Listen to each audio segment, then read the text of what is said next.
დღეს 9 აპრილია. საქართველოს ისტორიაში ერთ-ერთი ყველაზე ტრაგიკული და ამავდროულად საამაყო დღე. ტრაგიკული იმდენად, რამდენადაც ისევე როგორც ყოველთვის ჩვენს ისტორიაში.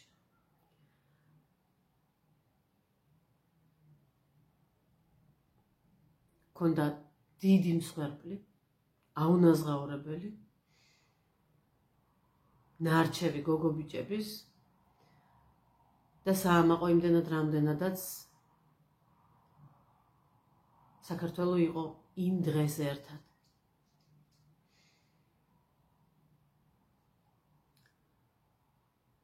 იმ წელიწადს, იმ გაზაფხულზე მე ვიყავი 9 წლის. 10 წლის გავხდი იმ ზაფხულს. ანუ ჯერ ვიყავი 9 წლის, ვამთავრებდი მე-4 კლასს. მოგეხსენებათ, რომ ეს დაწყებითი პირველი 4 წელი სკოლისა ასე თუ ისე აღინიშნება ხოლმე მოსწავლეებისთვის და მე ეს არ მქონია ეს დამშვიდობება დაწყებითების მასწავლებელთან. არ მქონია ეს სიხარული, რომ რაღაცა დაწყებითების სკოლიდან რომ მაღალ კლასებში გადავედი. მე არ მივიდა სკოლაში. 9 აპრილის შემდეგ და 9 აპრილამდეც. ზუსტად არ მახსოვს. პირველ კლასიკურ გიმნაზიაში ვსწავლობდი და ზუსტად არ მახსოვს. ოფიციალურად გამოგვიცხადეს სკოლაში არ იაროთო თუ უბრალოდ შეუძლებელი იყო იმ პერიოდში მაგადგილას სკოლაში სიარული, მართლაც არ მახსოვს. მაგრამ მე მახსოვს, რომ ჩემი მშობლები სკოლაში არ მატარებდნენ. ჩემი მშობლები უმეტესად იყვნენ მთავრობის სახლთან რუსთაველზე. რადგან იმ პერიოდში ჩვენ ცხოვრობდით მთავრობის სახლის უკან არა და იმის უკან ქუჩაზე.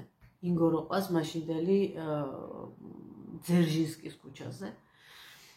ანუ ორი ფეხის ნაბიჯზე. უმეტესად მამას ჰქონდა საშუალება, რომ ხშირად ასულიყო და ჩამოსულიყო.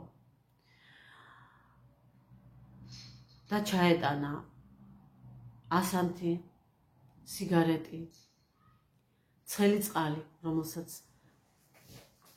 ერთადერთი რასაც ითხოვდნენ, მეც არაფერს არ ითხოვდნენ იქ მოშიმშილე სტუდენტები. ჩაქონდა მამას დუღარე წყალი, დედა ადუღებდა, ახვედრებდა და მდუღარე წყალი. ჩაქონდა სათბურათი, გრელკას რომ ვეძახით რუსულად, სათბურებით.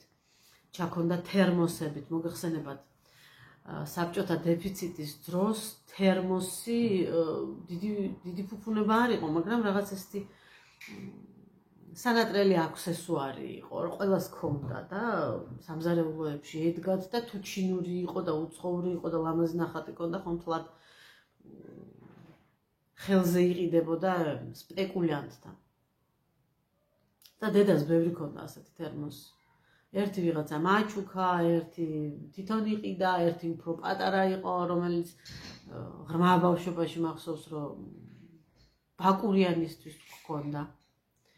და მოკლედ აი ამ თერმოსებმა როგორც იქნა დანიშნულება მიიღო. დედა ადუღებდა წყალს.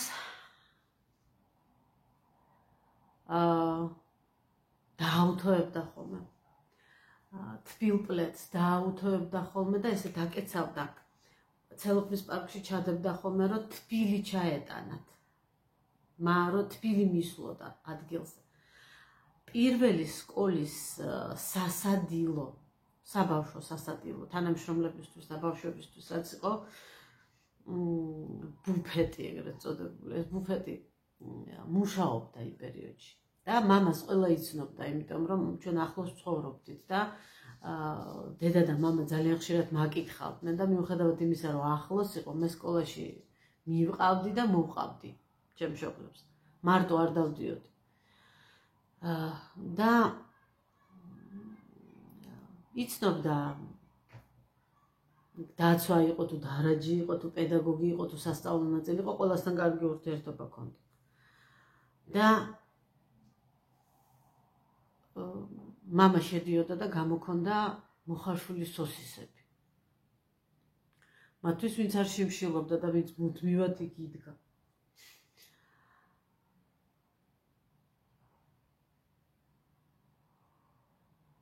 სიმართლე რომ გითხრათ, აი ეს მოლოდინი, რომ შეიძლება რაღაცა ძალიან დიდი უბედურება მოყოლო და ამ ამბავს და შიში, რომ ამას ხო შეიძლება რომ რაღაცა ეს სასწაული დარბევა მოყვეს, ესეთი შიში არ ყოფილა თუ მე არ ვიცი, იმდენად ნათელი იყო მიზანი მათთვის. კონკრეტულად ჩემ მშობლებს გულისხმობ, ახლა მე მთელ საზოგადოებაზე და იქ მოშიმშილი ადამიანებზე ვერანაირად ვერ ვიმჟელებ. ჩემ მშობლებზე და ჩემი მშობლების მეგობრებზე ვამბობ. რადგან ცენტრში ვცხოვრობდით, ისედაც სტუმრიანი ოჯახი იყო, ვინც ქალაქის ცენტრში, ვისაც გიცხოვრიათ, მოგეხსენებათ, რომ გავლა-გამოვლაზე ყველა შემოდის. იქვე ხარ. გლდანში თუ ხარ, ვერავინ გამოგივლის და თუ რუსთაველზე ხარ, აუცილებლად, იმიტომ რომ ვიღაცა საქმეზე გამოდის და შემოივლის შენთან. ყოველ შემთხვევაში მაშინ ასე იყო. ახლა უფრო ნაკლებად არის სახლში სტუმრობა და სახლში კომპანიები და ისინი დღესასწაულები და დაბადების დღეები და ქორწილები, რა თქმა უნდა. მაშინ უფრო სახლში ხდებოდა ეს ყველაფერი და სახლში სტუმრის მიღების ტრადიციაც უფრო იყო. და წარმოიდგინეთ ახლა ამ პერიოდში გაათმაგებულად ბევრი ხალხი იყო ჩვენთან, იმიტომ რომ ხალხი მოდიოდა, იდგა, ლიდერების გამოსვლებს უსმენდა და რა თქმა უნდა ჩვენთანაც მოდიოდნენ ხოლმე. ძალიან ხშირად მამას მოყავდა გასათბობად. აპრილი იყო, მაგრამ ციოდა და ვინც შიმშილობდა და იქ იწვა, წარმოიდგინეთ როგორ სციოდა. ხშირად ამოყავდა. იქ გაცნობილი ამ ხანაგები, ჩვენთვის უცნობები, რომლებსაც უმასპინძლდებოდა ჩაით, ისინი სარგებლობდნენ აბაზანით, მოკლედ სულ ყველა ის ვისთანაც მე ეს ურთიერთობა მქონდა, ჩემი მშობლები, ჩემი ახლო გარემო, ეს ხალხი ვინც ამოდიოდა ჩვენთან, ამოდიოდა იმიტომ რომ აღმართია და ამოდიოდა, ესე რუსთაველიდან ამოდიოდა. იმდენად ნათელი იყო მათთვის ეს მიზანი, რომ ის რაღაცა შიშზე, როგორც ჩანს, თვალზე ჰქონდათ ბინდი გადაკრული.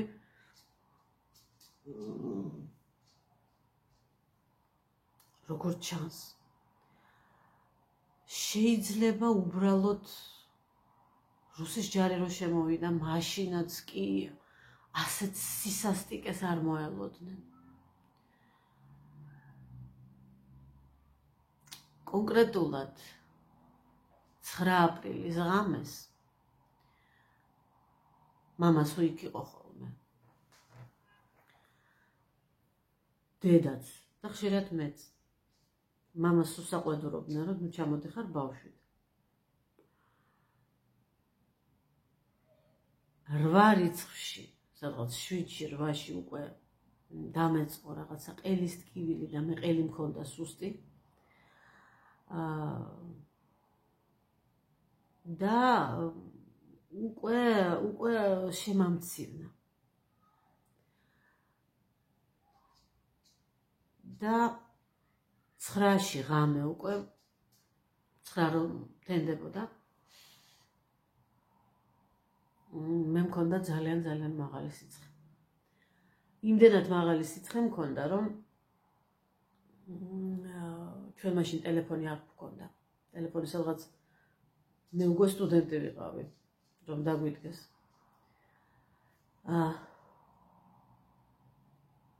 იმდენად მაღალი სიცხე მქონდა, რომ დედას უნდოდა სასწრაფოს გამოძახება. ინგოროყვას, ახლანდელი ინგოროყვას ქუჩის ბოლოში, ზუსტად 24 ნომრის, 25 ნომრის შენობის კუთხეში იყო სატელეფონო ავტომატი.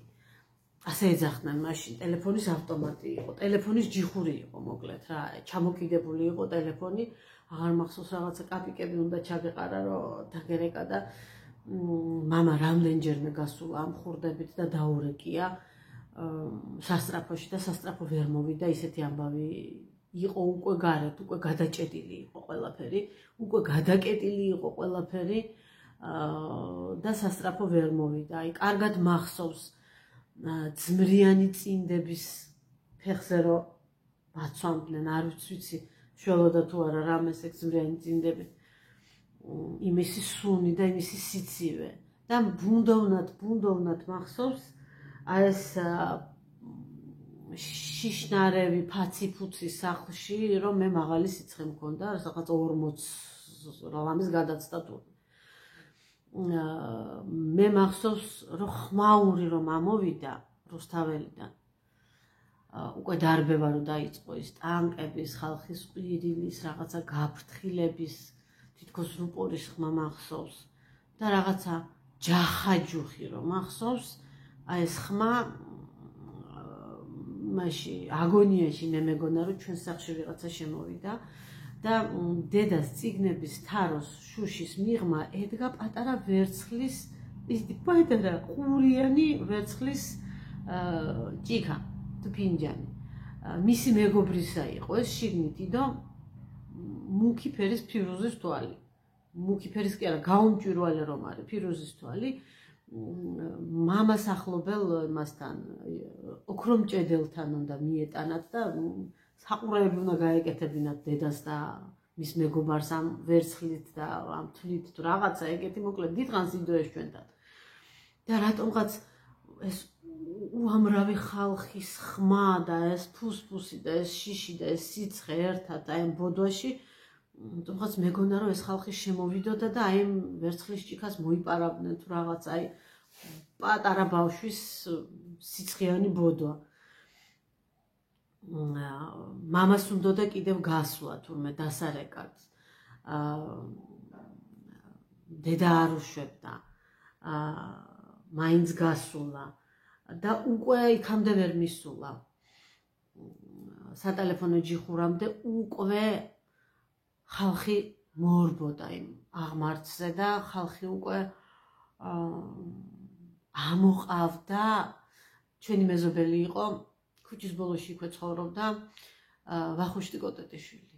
ვახუშტის ზურგით ამოყავდა დაზარალებულები, მოწამლულები, ნაცემები და ასე შემდეგ და მეზობლები ეხმარებოდნენ და სახლში შეყავდათ და უკვე ვეღარ შემოbrunებულა მამა, უკვე იმად დახმარებია, თან აქეთ მქონდა უგულისყურიო და თან იმად სასწაულად ჭირდებოდა დახმარებაო. მამასაც და მეზობლებსაც ახსოვთ აი მოწამლულებს რუსის ჯარისკაცები როგორ მოძდებდნენ, თუ ჯარისკაცი იყო, თუ სპეცნაზი იყო, თუ რაც იყო, როგორ მოძდებდნენ ხელკეტებით და აი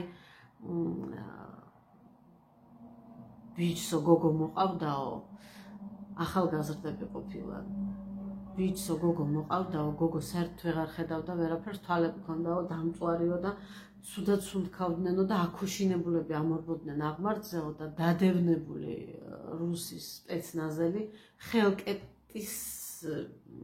ხელკეტს უშენდაო ორივეს.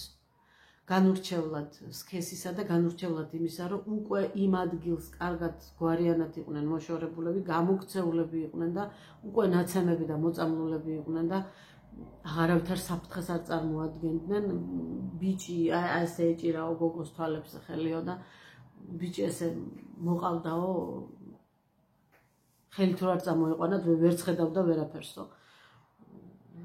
და ის კიდე მორბოდა და ორივე ზურგში ესე გადააწნავდა, გადმოაწნავდაო და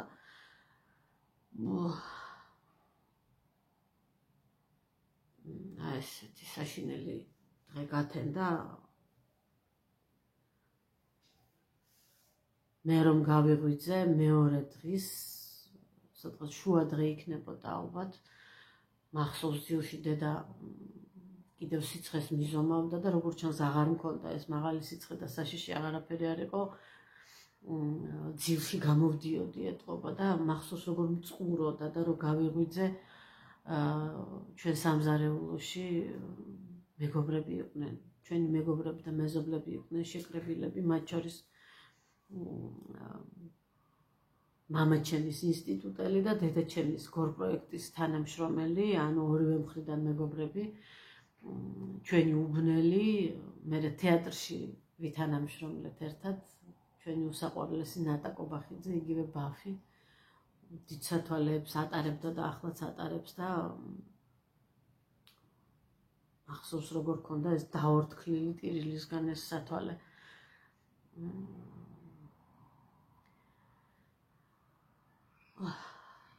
პატარა ტელევიზორი გქონდა მაშინ, შავ-თეთრი, იუნოსცი, წითელი. კორპუსი ქონდა წითელი. აი პატარა ტელევიზორში მახსოვს მეორე იმ დღეს და მეორე დღეს და მესამე დღეს როგორ გადმოსცემდნენ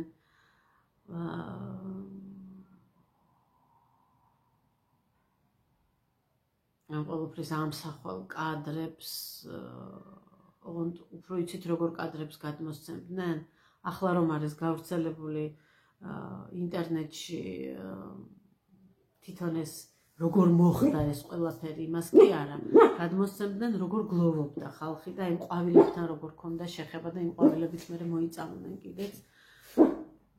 არაჩვეულებრივად მახსოვს ვაჩუქოთ ერთმანეთს ტიტები. მე მგონი იმავე ღამეს ჩაწერეს მეგონა სიმღერა, ესე შეიკრიბა ჩვენი მუსიკოსები და მომღერლები და 11 აპრილს უკვე დედამიწა გაჩანთები და ჩვენ თბილისი ბორჯომის მატარებლით წავედით ქვიშხეთში. თეთრტილოს ჩანთაში ჩადეს ეს პატარა შავ-თეთრი ტელევიზორი და იქაც განაგრძობდნენ ჩემი მშობლები ამ ყველაფრის ყურებას. მამა რამდენჯერმე თვალცრემლიანიც ნახე. მე გამიყვანეს იმიტომ რომ შეეშინდათ იმისი მომწამლელი აირის, რომელიც იყო გაშვებული, როგორც კი თქვეს პირველად რომ იმ სამგლოვია რომ ყვავილების გადატანაში, დატირებაში აუცილებლად ჩვენ სამივე მივიღებდით მონაწილეობას და სამივე აუცილებლად მოვიწამლებოდით რომ არა ჩემი ავადმყოფობა. აი მაგან შეცვალა ეს სიტუაცია. იმის შემდეგ რა თქმა უნდა იმ წელიწადს მე სკოლაში არ მივვლია, უკვე სკოლაში მივედი შემდეგი წლის სექტემბერიც არ იყო, უკვე 1 ოქტომბერს დავიწყეთ სწავლა.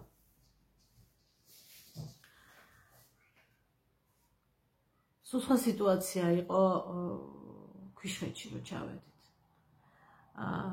იცით როგორი, მე რაღა თქმა უნდა იმას არ ვამბობ, რომ ნაკლებ განიცდიდნენ, მაგრამ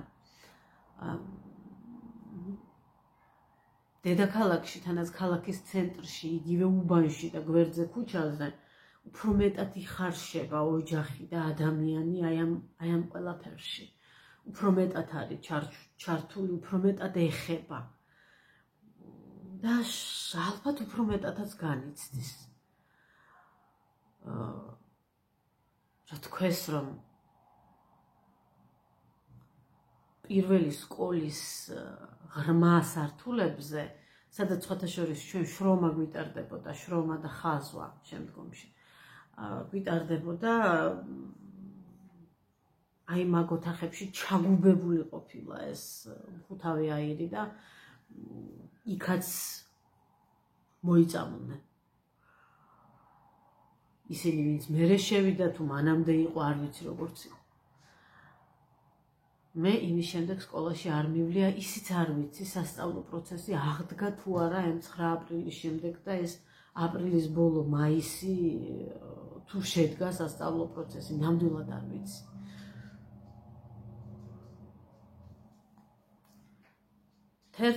აპრილის შემდეგ ქვიშხეთში რომ ჩავედით, პირადად მე უფრო ნაკლებად ვიყავი ჩართული და ამ ყველაფრით ინფორმირებული, იმიტომ რომ მე მაინც ბავშვი ვიყავი და სუეზოში ვიყავი, ამ ხანაგებთან ვიყავი და მე უკვე ტელევიზორს არ ვუჯექი. ჩემი მშობლები ყველა საინფორმაციო გამოშვებას უყურებდნენ, უფრო ინფორმირებულები იყვნენ. მამა რამდენჯერმე ჩამოვიდა მერე თბილისში და წავიდა. ამ დღეებში 9 აპრილი ლამდე და 9 აპრილის შემდეგ პატრულირებდა ჩვენ უბანში ყოველ შემთხვევაში რამდენი კომენდანტის საათი იყო, რომელი საათიდან არ მახსოვს, პატრულირებდა ჯარი, რუსის ჯარი. დედამ და მამამ ჩემი ბაბუის და ჩვენი მეგობრის ხმალი გვქონდა სახლში, ისტორიული ანტიკვარული ნივთები. იარაღად არ ჩათვალონო და რაღაც შემოწმება არ დაიწყონო და დამალეს. აბაზანაში დამალეს სადღაცა აბაზანის უკან იყო რაღაცა შესაჩურთი ადგილი მოკლედ. მე არც ვიცოდი სად იყო. არ დამანახეს ყოველი შემთხვევისთვის. ერთ დღამეს მამამ აიხირა რომ გინდა თუ არა ნაგავს გადავყრიო 2 წუთშიო და შემოვალო. ეს იქნებოდა ალბათ 10-11. ეს ასანამ წავიდოდით. 2 დღე ვიყავით ზუსტად, კარგად ახსოვს დედას რომ 11-ში წავედით. არაფრით არ გაუშვა დედა. არაფრით არ წახვიდეო, ეს ნაგავია რას გვიკეთებსო. ან დაგიჭერენ, ან დაგაჯარიმებენ, ან რაღაცა შარს მოგდებენო, არ გაუშვა. სარკმელი გვქონდა. შემოსასვლელ კარს ჰქონდა სარკმელი. ორმაგი კარი იყო. შევიდოდით ხოლმე შიგნით და მივიხურავდით ხოლმე, ისე რომ შუქი არ გასულიყო. ხო და იმ სარკმლიდან კარგად ჩანდა, როგორც ჩამოივლიდა ხოლმე. ალბათ 10-ზე მეტი იყო, ალბათ იყო ესე 14-16 ადამიანი ესე წვილად იდგნენ ხოლმე, გადაკიდებული ჰქონდათ იარაღები და ესე მიდიოდნენ, ჩაივლიდნენ, აივლიდნენ. აღარც მახსოვს რომელი საათიდან რომელ საათამდე იყო ეს კომენდანტის საათი. ერთ დღეს ეს იყო 11 თუ 10, აღარ მახსოვს. თუ არ ვცდები, იმ დღეს მივდიოდით საერთოდ. ჩანთები გვეჭირა. იმაში მივდიოდით. რა ქვია? ბორჯომის ავტოსადგურში არა, რკინიგზის სადგურში. ფიშხეთში უნდა წამოვსულიყავით და შუქებიც კი ჩააქრეს უკვე, იქიდან გამორთეს მრიცხველიდან.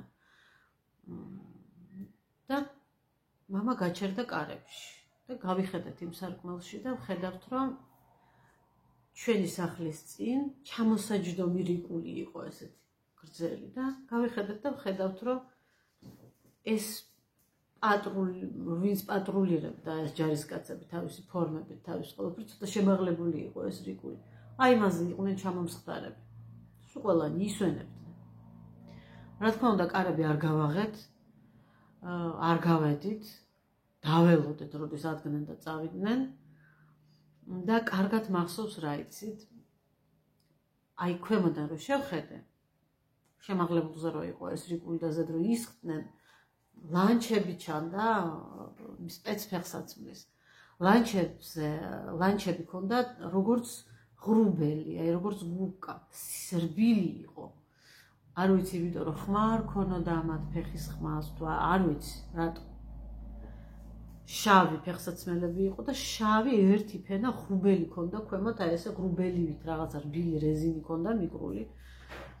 და საერთოდ არ ისმოდა მათი ფეხის ხმა. მე რო დავფიქრდით, აი ესე რომ დადიოდნენ, ეს ჩახჩუხ ფეხის ხმა არ ისმოდა, მიდიოდა ერთად 10-ზე მეტი ადამიანი იმითი აწყობილი ფეხის სვლით და ხმა არ ისმოდა. მე მივხვდით რომ ეთყობა ეს რბილი ფეხსაცმელები აწვიათ, არ ვიცი სპეციალურად, არ ვიცი შემთხვევით რა არის. აი ესე წავედით ქვიშხეთში, ჩემი თანატოლები მეკითხებოდნენ. იმათ აინტერესებდათ აი თვითმხილველი და ახლოს მყოფისგან როგორ მოხდა, რანაირად მოხდა. მე წყვებოდი რომ ჩემი სკოლის პირველი სართული სადაც შრომა მიტარდება, ეს ახთურმე ხალხი მოწამლულა თანამშრომლები თუ არ ვიცი ვინც. ესეთი საშინელი ტრაგედია. დაიწყო თუ არა სწავლა შემდეგ წელიწადს, რომ ჩამოვედით ქვიშხეთიდან, უკვე გაყიდვაში იყო წიგნი 9 აპრილი. აი მაშინ გადავხედე 9 აპრილის ამბებს, რაღაცები წავიკითხე, ფოტოები ვნახე, სახელები და გვარები. ჩემზე სულ რაღაცა 4-5 წლით უფროსი გოგოები.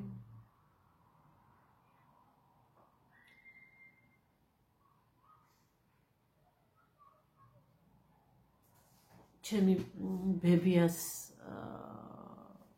დის ოჯახი, შემდგომ დიშვილის და მეორე დიშვილისაც აღმაშენებელზე ცხოვრობდნენ. ყოფილი გორკის ბაღის, ახლა ჭავჭავაძის ბაღი ქვია, ერთ დროს ვარდების ბაღი ერქვა გვერდზე. ხშირი სტუმრები ვიყავით ჩვენ ამ ეზოსი და ნათესავების გარდა იქ ახლობლები, მეგობრებიც გვყავდა. და ერთ-ერთისგან გადმოცემით ვიცი რომ ღამე ტელევიზორისთვის არ უყურებია, არც გადმოიცემოდა მაშინ პირდაპირ ეთერში ეს ყველაფერი, იქ ხმა არ იგრძნობოდა, დილით ტელევიზორი არ ჩაურთავს, არავის დაურეკავს, დილით ადრე ადგა და გავიდა პურზე. როგორც კი შევიდა პურზე მაღაზიაში, 2 თავი პური ვიყიდეო. და ხელში მეჭირაო ეს 2 თავი პურიო და შემოვიდა ახალგაზრდა ბიჭიო, რომელსაც კლავზე თუ მაჯაზე არ ვიცი, შავი ლენტი ჰქონდა ჩამოკიდებულიო. შემოვიდა და ნამტირალევი თვალებით, ნამტირალევის სახითო მოგვიბრუნდაო და გთხოვაო, ქართველებო, დღეს რომ პური არ ჭამოთო. რა იქნებაო? დღეს იქ რუსთაველზე ჩვენები ჩახოცესო. დავყარა ეს პურები და გამოვიქეცი ტირილით სახლშიო, მივხვდი რომ ესეთი ცუდი ამბავი მოხდაო. ეს ისე ჩემ შთაბეჭდილებაში ისეა ჩაბეჭდილი. ალბათ იმიტომ რომ ბავშვი ვიყავი და ალბათ იმიტომ რომ ალბათ კი არა და იმიტომ რომ ეს რაღაც მართლაც რომ ძალიან დიდი ტრაგედიაა.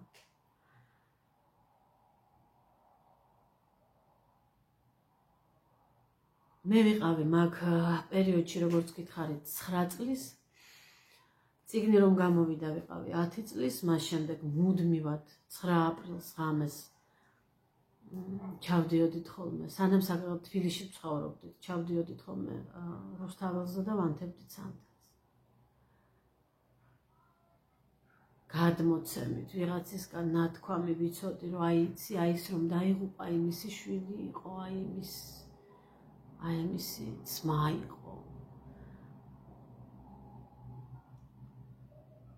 მაგრამ ბოლომდე ეს ყველაფერი არ მქონდა გააზრებული, მიუხედავად იმისა, რომ აი ამ ეპიცენტრში ვიყავი ფაქტიურად, გვერდზე ქუჩაზე, ხმაურიც კი გავიგე, ჩემ სკოლას შეეხო, მშობლებმა წამიყვანეს, იქაურობას გამარიდეს.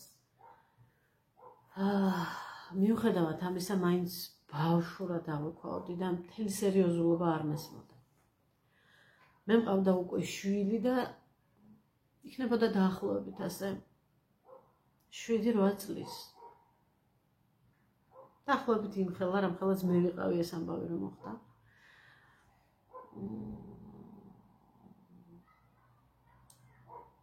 და ერთ-ერთ 9 აპრილს რუსთაველზე რომ ჩავედით სანთელი დავანთით უკვე ჩემს შვილთან ერთად, მარტო მე და ჩემი შვილი ვიყავით, ხალხი იყო იქ ჩემს გარდა. სახლში რომ ამოვედით, ჩავერთე ნოუთბუქი და გავრისკე, მანამდე ვერც ერთხელ ვერ მივედი, რომ ეს ყველაფერი მენახა. YouTube-ზე ვიპოვე მთელი ეს დოკუმენტური კადრები, ასევე იმ წელიწადს მსხვერპლის ოჯახის წევრებთან ინტერვიუ ჰქონდა გოგი გვახარიას. თუ არ ვცდები, რომელი გადაცემა ჰქონდა მაშინ გოგის წითელი ზონა ჰქონდა. სწორედ ვამბობ თუ არა სახელს ეგეც არ მახსოვს. მოკლედ თუ კი რაიმე ინფორმაცია არსებობდა 9 აპრილის შესახებ ვიდეო ჩანაწერი, თუ კი რამე არსებობდა ძველი, ახალი ინტერვიუ, ახალი რაღაცა ინფორმაცია, თუ კი რამე არსებობდა, აბსოლუტურად ყველაფერს ვუყურე, ღამე გავათენე, თავზე დამათენდა. და აბსოლუტურად ხელახლა განვიცადე ის ყველაფერი, რაც 9 წლის ასაკში რომ ვიყავი, მაშინ მოხდა. ძალიან დიდხანს ვერ გამოვედი შოკიდან და სიმართლეს გეტყვით, გულზე ხელს დავიდებ და დავიფიცებ, რომ იმის შემდეგ ეს კადრები არც მინახავს. არც მინახავს. თუ არ ვცდები 35 წელია გასული უკვე. ხო, 35 წელია გასული. აი ესეთი საკმაოდ გრძელი და ძალიან მძიმე ვიდეო მქონდა, საუბრითაც ესე ვისაუბრო ძალიან ნელა, იმიტომ რომ აი ვფიქრობდი, აი შთაბეჭდილებები და ის მოგონებები მინდოდა აღმედგინა და სიმართლე რომ გითხრათ, ძალიან მიჭირს ამაზე საუბარი. ძალიან მიჭირს ამაზე საუბარი და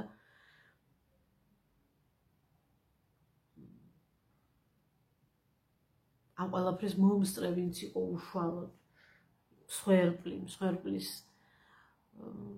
ოჯახის წევრები, ახლობლები.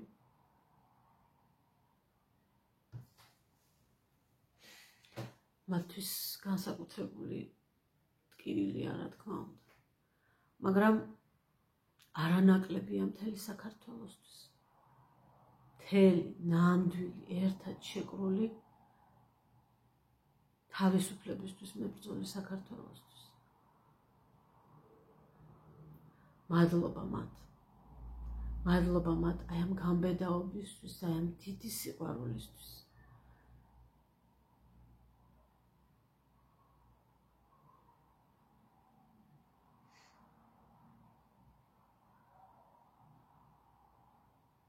აღარ ყოფილიყოს ასეთი ჩვენ ისტორიაში. ასეთი ტრაგედია აღარ ყოფილიყოს. და ყოფილიყოს მუდმივად ასეთი ერთიანობა.